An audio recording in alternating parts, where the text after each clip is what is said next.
1,700 na puno lang ito. Pero sa edad na 6 months, kumikita pa ito ng mahigit 8,000 bawat linggo. Mga ka-farmers, nandito tayo ngayon sa ating taniman ng talong.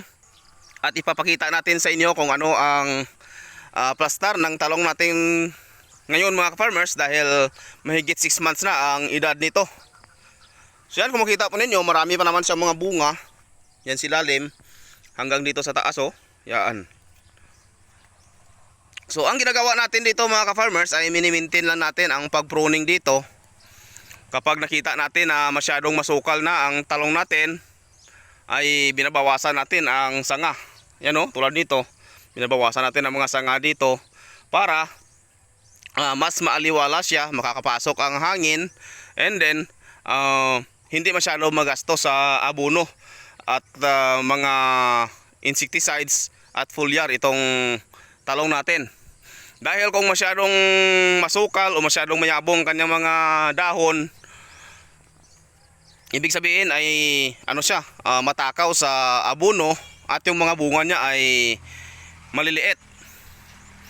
And then kapag nag-apply tayo ng mga insecticides natin dito, ay hindi masyadong makapenetrate ang ating mga ini-spray dahil sa yabong ng dahon ng talong natin. So yan, kung makita mo ninyo sa talungan natin dito, ang mga bansot na mga sanga ay pinuputol natin. At yan, oh, sa edad na 6 na buwan, maliwalas pa rin ang talong natin. Actually mga ka-farmers, itong talungan natin, yan, oh, 1,700 na puno lang ito. Pero sa edad na 6 months, kumikita pa ito ng mahigit 8,000 bawat linggo. Yan, hindi sa pagmamayabang yan mga ka-farmers. Totoo yan. So sa presyo ng talong na ngayon, ang presyohan ngayon ay 50 pesos per kilo. Minsan nga ay umaabot pa ng sa isang harvest lang natin, nakapagbenta tayo ng mahigit 7,000. So twice a week ang ating pag-harvest dito. So yan, yung mga pinagbintahan natin dito, ito naman ang sinusuporta natin sa tanim natin na lakatan. Dahil yung lakatan natin, hindi naman natin yan ma-deny na magastos din yan sa mga maintenance.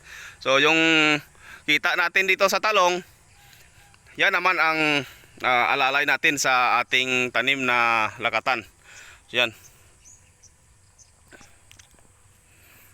So sa inyo mga ka-farmers, kung meron kayong mga tanim na talong dyan, kapag umidad na ito ng ng 6 months, masyado na yan magastos sa maintenance. So kailangan nyo lang gawin, maintain nyo lang ang pruning, and then after na mag-pruning, magbigay kayo ng abono. Yan, tulad sa akin, oh, may mga abono dyan. Magbigay ng abono at saka kayo mag-spray ng inyong insecticides at mga fungicides para makapenetrate talaga sa ating tanim ang ating ina-apply.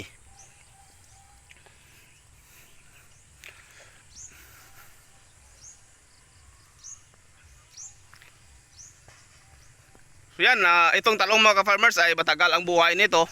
Kung maganda lang ang pag-alaga ninyo, aabot ito ng 1 taon o mahigit pa ang buhay.